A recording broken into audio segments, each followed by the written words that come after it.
So, welcome everybody, and especially you, Anne. I'm so glad to have this time to be with you.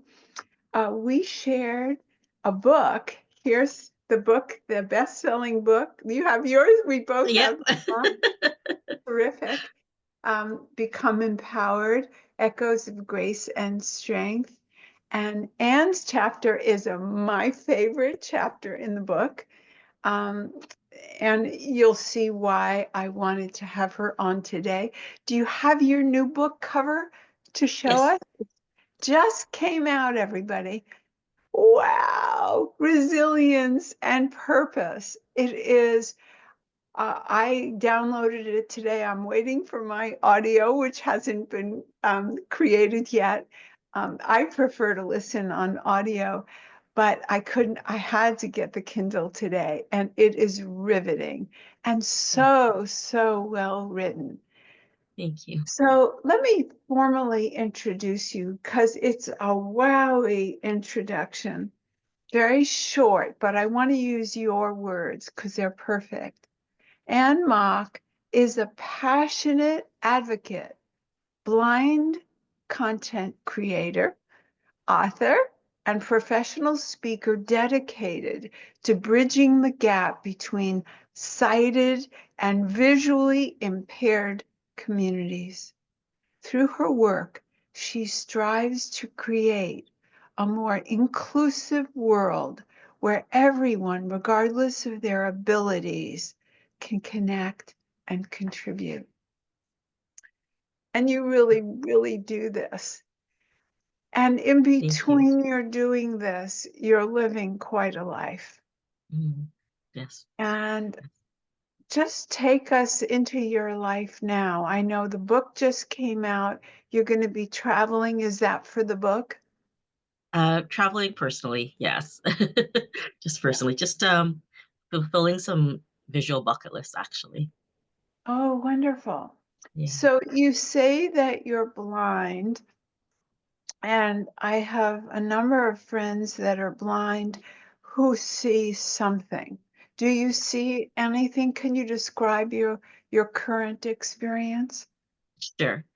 First, I'll describe myself. So I am an Asian woman, Canadian, and I have long, uh, highlighted hair in soft waves, and I'm wearing a white top, and behind me I have a white background, some flowers. They're fake because I can't take care of them. So that is my setup. So what I do see, I still perceive light. I can still see shapes and some colors. And I have some loss of peripheral vision.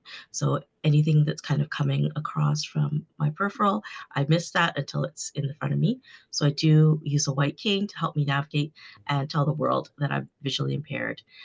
And that has helped me a lot in Hmm. becoming more confident in taking on the world. Yeah. So, everyone, did you notice what Anne did when she introduced herself to us? Because we have to become educated. Those of us, I mean, I would have asked my virtual assistant to do all the things you mentioned in your TED talk, but I didn't know to do them.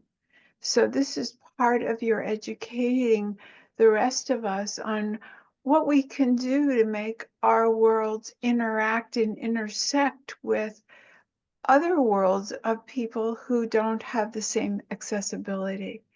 And I think right now it's more important than ever, especially in the US, where we're going nuts.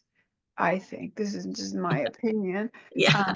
restricting and making the world less and less for differences of it. Hmm. Hmm. Yeah. So the way you described what you're wearing, what you look like, because this video will be shared in your communities as well as on mine and in communities that we don't, that are neither of ours. But how easy would it be for me to say, I have white hair that has extensions on the sides, and it's brownish and blondish, and I'm wearing black glasses for when I introduced Anne, and I've got a pink shawl on and a black turtleneck. And right now I'm in Marco Island, Florida, but I also live in Seattle, and I'm Caucasian and hearing and sighted, although I am deaf in the right ear, I wear a hearing aid.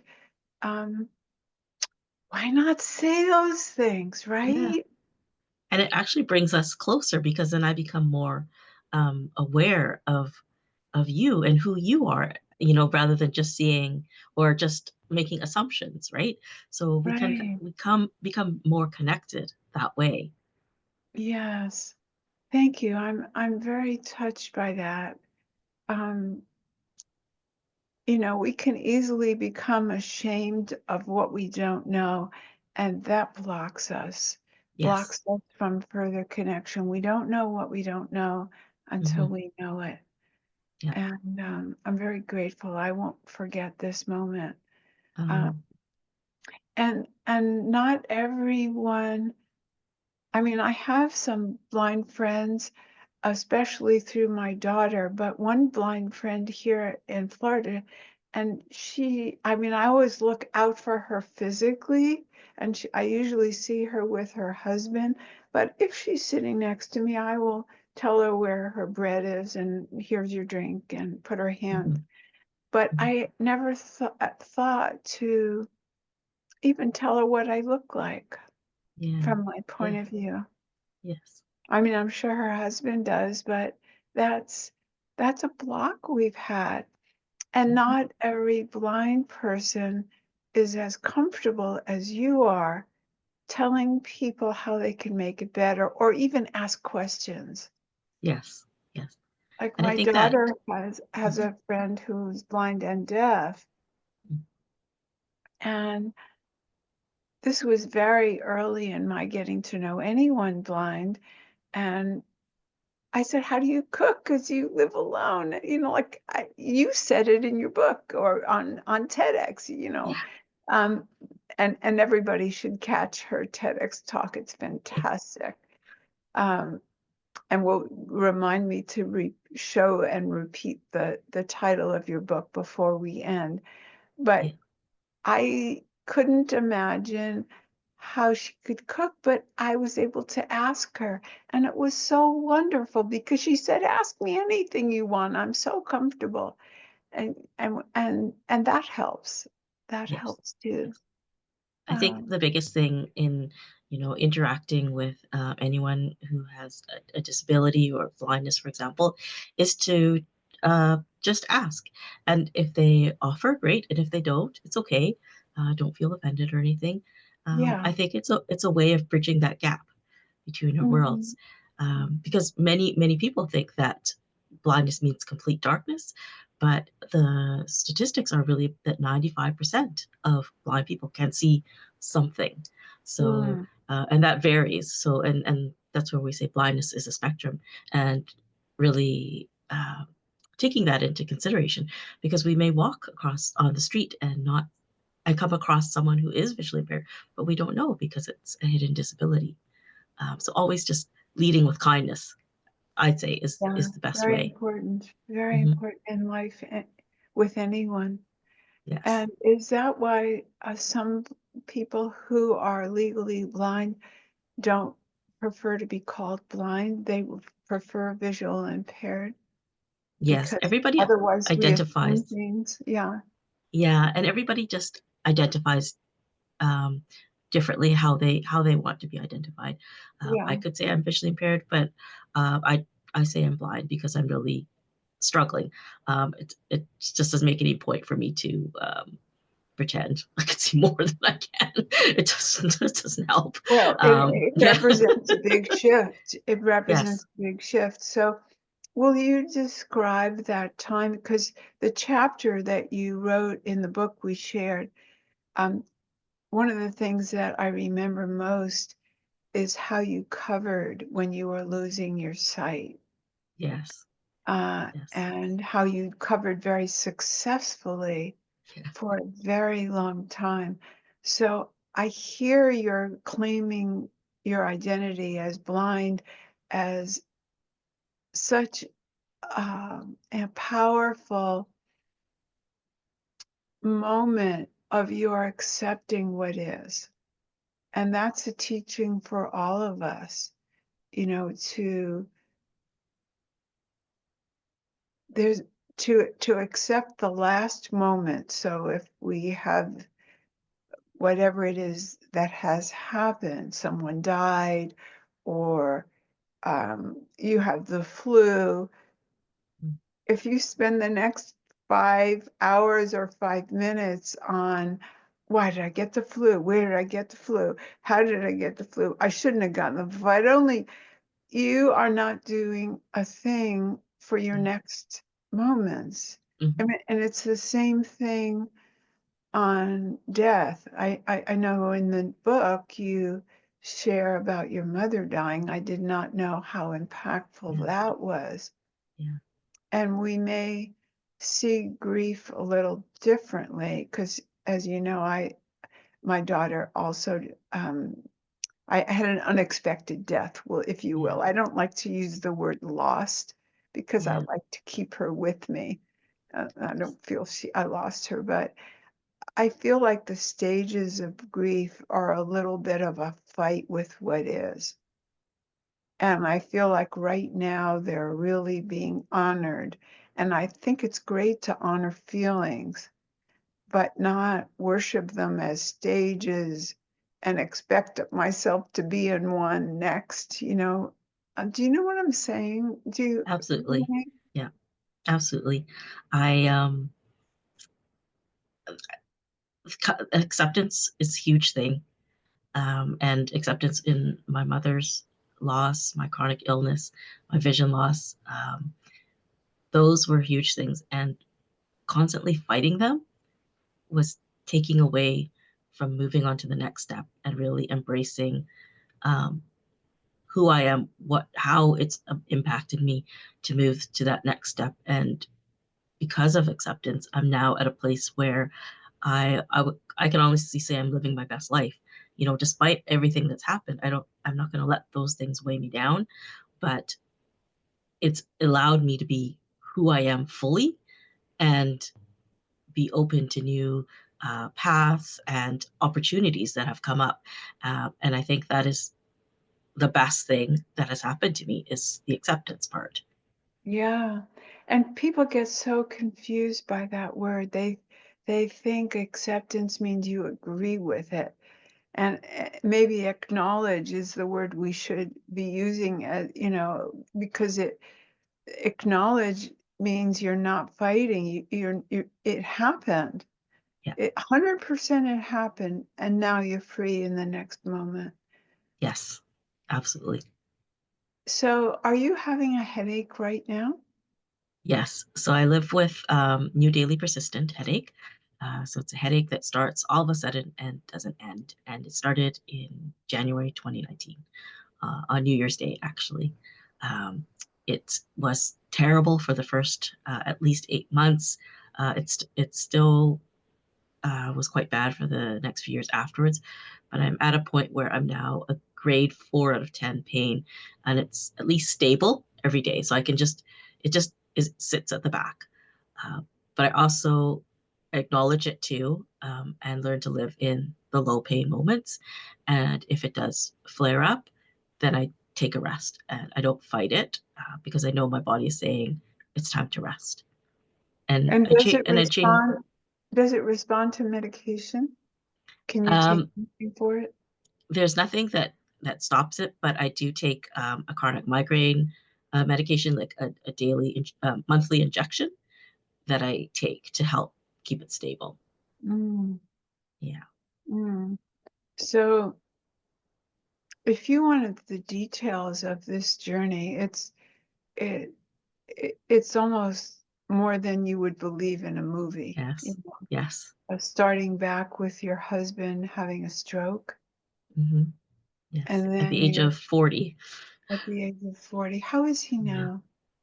now? He is managing. On the outside, he looks like he's doing fine, but he struggles with a lot of neurological issues. He has cold intolerance. He has aphasia, so he struggles with finding words. And he has post-stroke fatigue. So he also needs to take time for himself and to rest. And if environments are overstimulating, he needs to take a break and step out. So we really move together in that world and just taking time and not rushing anything. Yeah. How old are your children now? You have 3, right? Yes, so my oldest is 32. She just got married in September Oh, and they just boy. got a place now. Yeah. And the second one, he's 27, and my youngest is 23. So are they all out of the house now? Just the oldest one. The other two are still at home right now. Mhm, but they can And help out right now? absolutely, they are a huge, huge help. And this journey has taught them a lot too. It's been very, very difficult for them as well. It's impacted them emotionally, mentally, but they've become more resilient as well. They've become more empathetic, aware of chronic disease and disability, and they have become very kind people as they go out into the world and very thoughtful. And so, life can throw all this stuff at us, but it's how we um, turn them into something more positive. And I think we all look back and we are grateful that we made it through together, Yeah, that we're still strong. Yeah, it's been a yeah, huge, huge journey for us as a family. yeah. I never say that Melissa dying was a gift because nobody would understand what Mm-hmm. I mean, but I think you would. But Mm-hmm. when I read your words that blind blindness was a gift, Yeah, I have to work at, oh, like how, and then I can make up the answer. yeah, Um, but I think, see if you would answer a little bit the same way. I wouldn't be who I am if she had not died. And yeah, I have to love my life as it has been given to me to be the person that I've become. yeah. Would you say it's similar for you? I would say it's similar. For a long time, I didn't understand, my mother's death. Um, but as this book launched and it came out, I felt like this book was her um, guiding me and giving me a hug, um, to where I am today, without all of those. And it's allowed me to be a better mother for my kids, to make sure that I'm present for them, sharing memories and laughs together, and being um, insightful for them. And so this book is a gift for them, a love letter to them. Um, and I think that every moment has played a role into shaping me. And blindness for me, honestly, has been a gift. It's allowed me to see with my heart. I've always been very heart centered, Oh, but it's stop there a even, minute. I don't want yeah, that sense to be lost. yeah, To see with your heart. yeah, Oh my God. yeah. That It's been the brings biggest gift. the biggest gift. Mm, Everybody, stop, please, what you're doing. How would your life be different if you closed your eyes and saw life with your heart?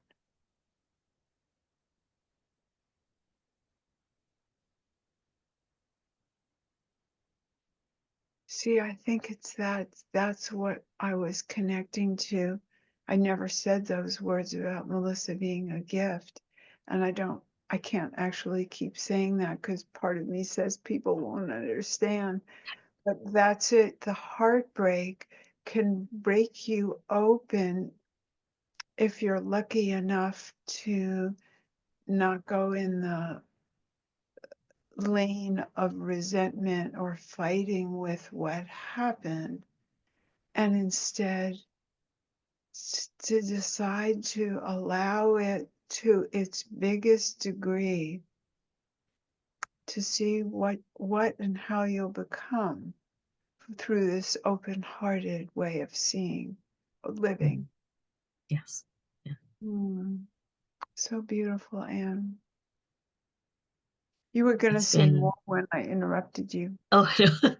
No, I just, I feel it's been the greatest gift for me, to see the world in a different way and to experience it in a different way and to see perspectives and to really listen with my heart other people's perspectives because it's helped me to become even more open-minded um, to everybody's experiences. So Anne didn't just write a book, and she didn't just, well, two, a chapter and a book. Um, and she doesn't just have is it an autoimmune disease, would you say? No, it's not. It's just something that happened Yeah. So it's out of the just, blue. Yeah, yeah. rare So rare there's disease. with these headaches that are Yeah, chronic, that there's no cure, an right, incurable situation, right. but you did something that most of us might not have thought of. How did you take the pain of your being cut off? I remember that part of your book. I haven't finished it yet, but that part where you're saying you felt so alone and your phone was kind of a help, but then it made you very aware of what you couldn't do. Right. And then how, I know it was inspiration, but how did you know to take the next steps? Tell everybody what you've done in the world of accessibility and so on. With being bedridden, my only lifeline was my phone and to the outside world. And I mean, I still love to shop. And I still need to get groceries and things. And I noticed website inaccessibility was a huge problem. And it became even more magnified, especially during the pandemic when we're all relying on the internet to get what we need. And I thought this is such a huge problem for the blind and visually impaired community. But, small businesses were also struggling and lying in that darkness. I wanted to do something to help, but I wasn't sure. So what I thought I would go on social media, which I've never been on social media before. I didn't even want to be on social media, but I wanted to connect with others. Part of me was like, I want to find the people who have my rare conditions, the cone rod dystrophy and the new daily persistent headache, and see are they are they okay? Like what are they doing to survive? And on the other side of that, are they thriving? Because I want to get to the part where I'm thriving. And I chose Instagram as the social media platform because And it these is a vision. photos, Yeah. Instagram's Yes. photos, Photos. especially in Yes. those days. And Yes. you chose, I mean, that had to be spirit. That, I mean, logically, that would never be the place. Spirit Exactly. had to give Exactly. that to you. Okay, tell Yes. us more. You went to Yes. Instagram. Yes, because it's a visual medium, and Mhm, I could see its lack of accessibility there. And I thought, what can I do to challenge Instagram and make mhm. content as accessible as possible? So because I still like to shop, I would, purchase from the local store. It was a dress, the first one, and I would take a photo and I would tag them and then write the alt text for that image and the image description because I really wanted to bring the sighted community and the visually impaired community together. And I wanted the visually impaired community to know about these products and these shops so that we could all support small as well. And being on social media actually ended up being um, what helped me get out of bed because my goal was okay, I'm only going to do one post a month. I'm going to get up, I'm going to take a shower because that in itself took so much energy. So I take a shower, I comb my hair, and then I take a photo. And then that would be it. And then I go to bed. And then I'd get up the next day and I would try to write a caption, and then that would be it. And then the next day, I would post it, and the next day I would engage. So I took those baby steps as the steps to getting myself Okay, a now life. I have questions. I missed some things. So you buy Okay. the dress. First of all, Yes. how do you pick out the dress? You can't see the dress. I can see close up to my phone, so I still perceive light. So I can see perceive close up the light, Okay, and I can tell the shapes and the color. okay. And I can use my phone to help me do a bit of voiceover on it, like um, read the screen, and then. But I also get a lot of help from my kids to help me as well. So they do um like how do you do the parts that you did with like the captions? I know it's just to hit this. You could see that where it said captions and you could Yeah, hit that. So you didn't have to I do the captions. Um, and then you can post because you can see close up. yes. And the photograph of yourself in the dress, how did you do that? I set up. Actually, my daughter helped me take the first image, and I think I had my back to the camera, and I just like jumped in the air. Like I was already really hard jumping in the air, just to get the flow of the dress. And then I tagged the small shop that sold the dress, and You the typed designer small shop? yeah, Is, I tagged the small shop that sold me the dress. I'm missing a word. You Oh, typed, I tagged.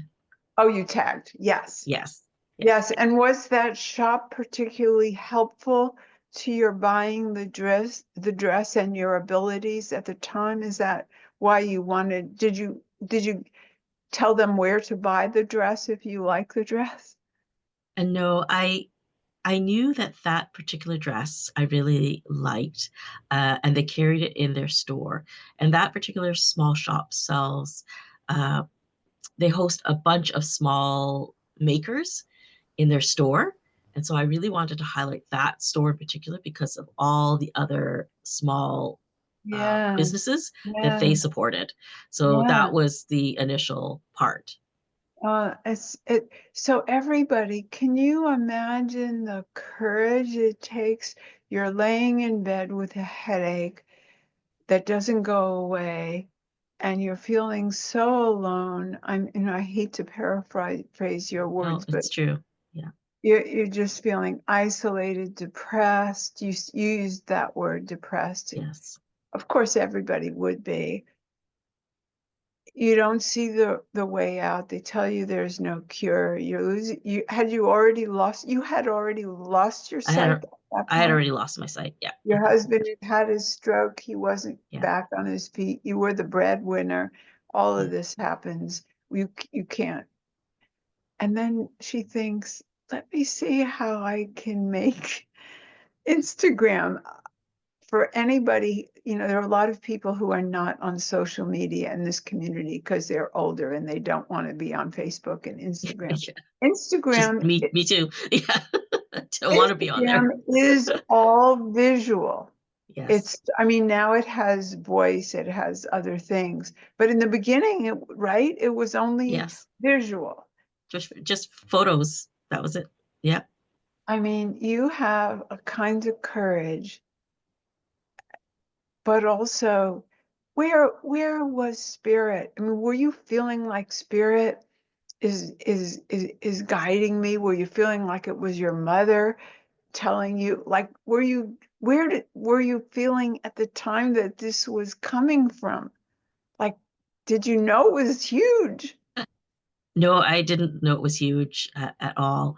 What it was is it was so hard on my family, especially my kids, because I couldn't get out of bed. So my daughter, she was graduating at the time, and after school she'd come and she'd lay in bed with me and just talk to me about her school day. And I really just didn't want my kids to see me give up on life. That was the biggest thing. Um, and I thought about, if they were ever going through this too, like what could help them. And I wanted them to know, life throws stuff at us.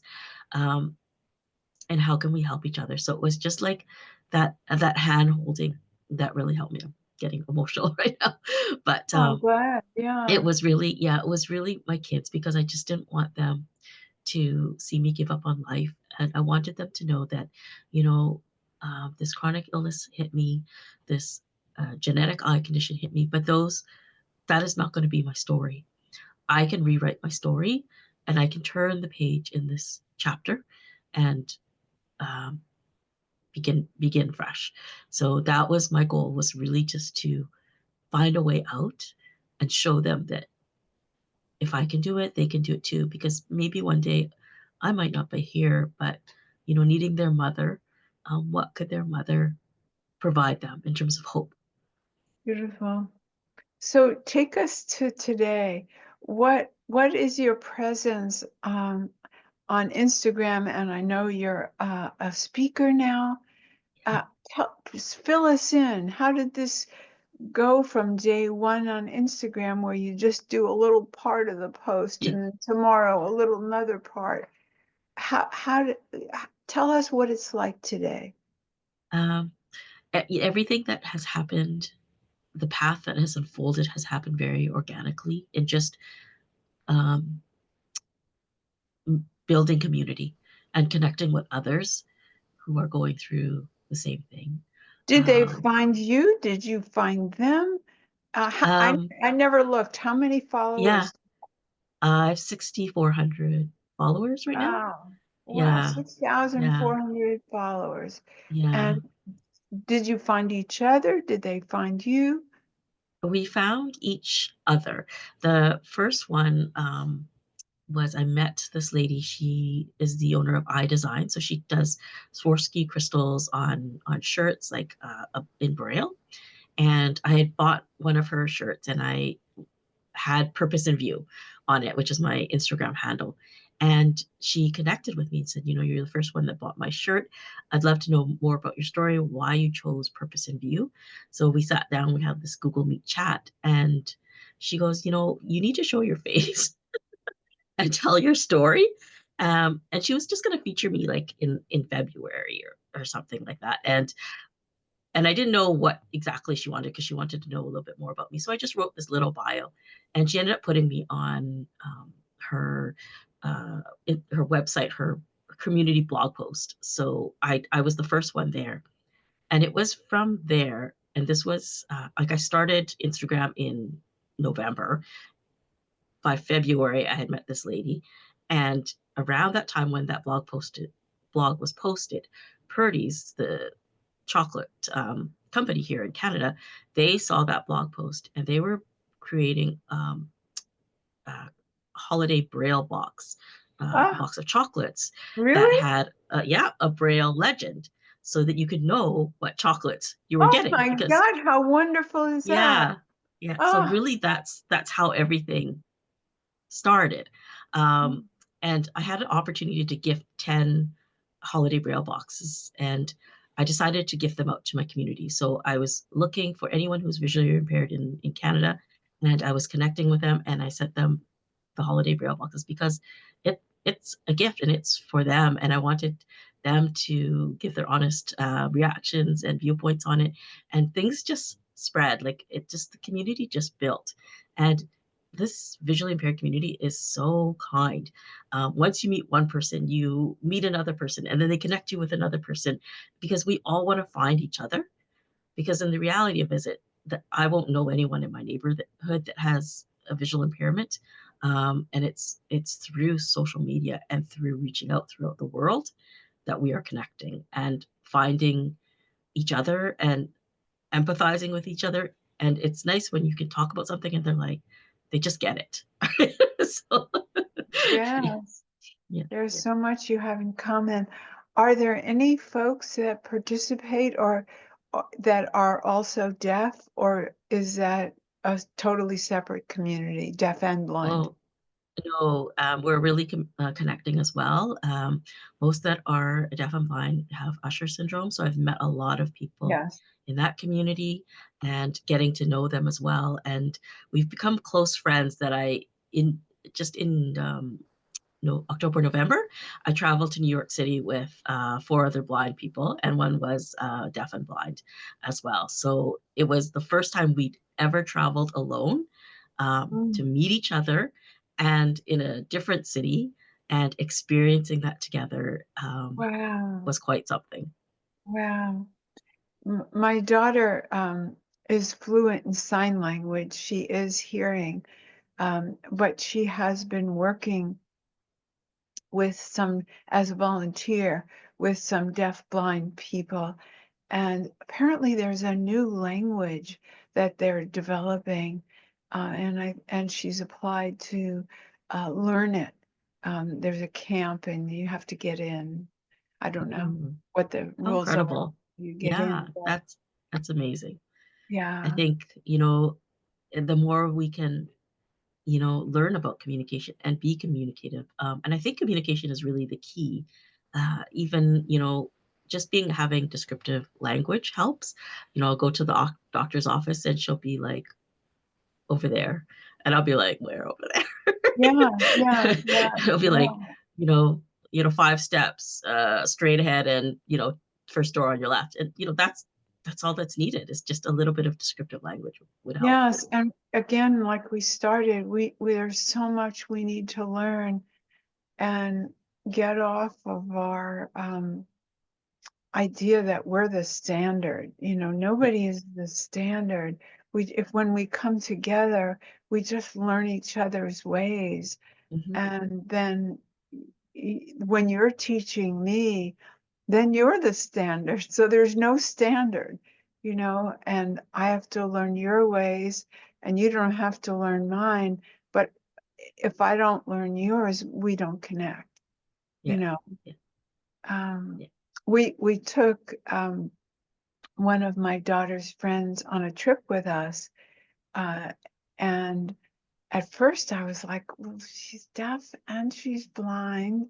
How will I get to know her? I'd never met her. And how will she see Mexico? How will she experience Mexico? How is this going to go? So much anxiety. Well, I didn't even know that there was a tool to come across her belly that she could that would translate for her words. It was almost real time. Really, it was real time. Yes. Yes. And The so, technology is incredible now. yes, and people, if you tell them what would make the difference, just like you did with the doctor's office, this is what I need, how many steps, and on the right or the left, they allowed her in museums and stores to touch things Yes. so she Yes. could be part of it. And of course, we filled in, but there was a whole way. She could smell, she could touch. Now she could hear with her device, and actually, her cochlear implant kicked in on that trip. So Yeah. it was very exciting. But getting back to your life, what kinds of talks do you give? What organizations are wise enough to invite you? So the first one, my first talk I ever did was for a women's entrepreneurial group, and so I just told my story. And and the next one after that, I ended up doing the TEDx talk because on a whim I decided to apply and got in. Um, and a lot of it is just telling my story and educating about accessibility as well. And I do that in very I don't do it as like a pointing kind of finger way. I just do it as a soft way, because most people when they hear they're like, oh yeah, that makes sense, and that's all that's needed. Yeah, Yeah. yeah. So, has Instagram made any changes? The what you mentioned, why don't you tell here what you told on TEDx, what we can do to make um, our Instagram posts accessible? Yes. So Instagram itself, so from the time I've done my TEDx to it was about 2022, hasn't made any changes. A lot of it is us as the user that needs to go in and do it. they may have some automatic alt text, but it doesn't paint the full picture and it may be inaccurate. So Mm, it's up to us to go in and put in the alt text for it. It's also up to us to put in the image descriptions as well. mhm. And image descriptions, don't only help the blind and visually impaired community, but it also helps the neurodiverse community as well. Yeah. So, how do we do it? I'm pretty new on Instagram. Um, so do we speak the description and then we use captions? Or do we, instead of using captions, do we type in, I'm in a white room with a flower picture and blah, blah, blah. How do we do which do we do? Um, I would do the caption first. So however you want to So introduce I your speak it and then image, the captions do it. yes, the captions do it. Okay. And then in the comment section, you can write the image description because that's what I do, so that it's separate. Oh, so I put in a comment after and then, Yes, yeah, and what do yeah. I write in the comment? Who's, Um, you can write image description. A woman in her office wearing a pink shawl, with shoulder length hair, speaking to the camera, and yeah, uh just simple. Hmm. Yeah. Okay. Yeah, I hope yeah, everybody's getting that. yeah. How would you like people to interact with you? You have to say again your handle real clearly. What Sure. It's purpose in view. purpose in view. And so that's one way to interact with you. Is that right? That's right. Yes. And buy your book. Hold Yes. up your book again, please. Okay. And the biggest thing you can help us authors is leaving reviews, Yes. on Amazon or Goodreads, because it's based on an algorithm and it helps push the book out to the people that need it the most. It gets recommended, and that can help authors, all of us, and get the book and the stories to the people that need it the most. Thank you so much for reminding me of that. You Yeah. know, it is so hard to get people, I have found, and I know it's not good to say that because it sounds negative, but I just want to encourage people. You don't have to write an essay. No. If you give a 5-star review and it's from your heart, Yes. you can just say this book made my day or I love this book. That will help. People That will get help. scared. It puts in anxiety like school, like, oh Yes. God, I need an I got to A write or an essay. whatever. Yeah. I'm going to be graded. I'm Yeah. pretty sure that's what stops people who Yes. say they're going to or they want to, and then they don't do it. And Yeah. then it's a little not so obvious on Amazon how to do it. Can you describe how you would tell people where to find the reviews? You scroll down You off the scroll book. down. I think there's a little uh, bar says something that's Yeah, write it's a kind of like review. that. Yeah, Yeah, it's and not then you just really click hard on to it. find. You just have to look for it. Yeah, yeah, It's beneath the book. You click on the book, and then you'll find where to write your comment. yeah. It says And it something like really, write a really review. does help. Yeah. It helps a lot, because then it for Amazon it recognizes it, and then it pushes it out and becomes on your recommended list if you're on Amazon, and it helps to just signal the importance of it. And I wanted to point out that I specifically um, chose this image on the book to show representation, um, To show in what? Asia, to show representation. Oh, representation. Yeah, Yes. yeah. So an Oh, I Asian love woman that. with a white cane and who's confident. Oh, it's I don't think we amazing. get to see that much. So I want, No, on bookshelves, no, it's like, yes, this is the representation that we need. And everybody's yes, story is so important. And I hope that, by reading my story and our stories, that you recognize that your voice is so important and to share your story. yes. So beautifully said. And is there any other way that you would like support or have people interact with you? Um, Definitely come and say hi to me on Instagram at Purpose in View. I have my website. It's purposeinview.com. You Okay. can, yeah, What's on your and you can. website? Tell us what's on your Um, website. it's about there's links to all the podcasts and blog posts that I've been on, so you can read more Great. about me, and support the people that I've been on podcasts with. Go and Yes. check them out. So Yes. it's there to just share community and be part of community, and just and connect with me as well too. Uh, Check out the TED Talk. It's called Yeah. Blindsided on YouTube, Yes. and learn a little bit more about my story there too.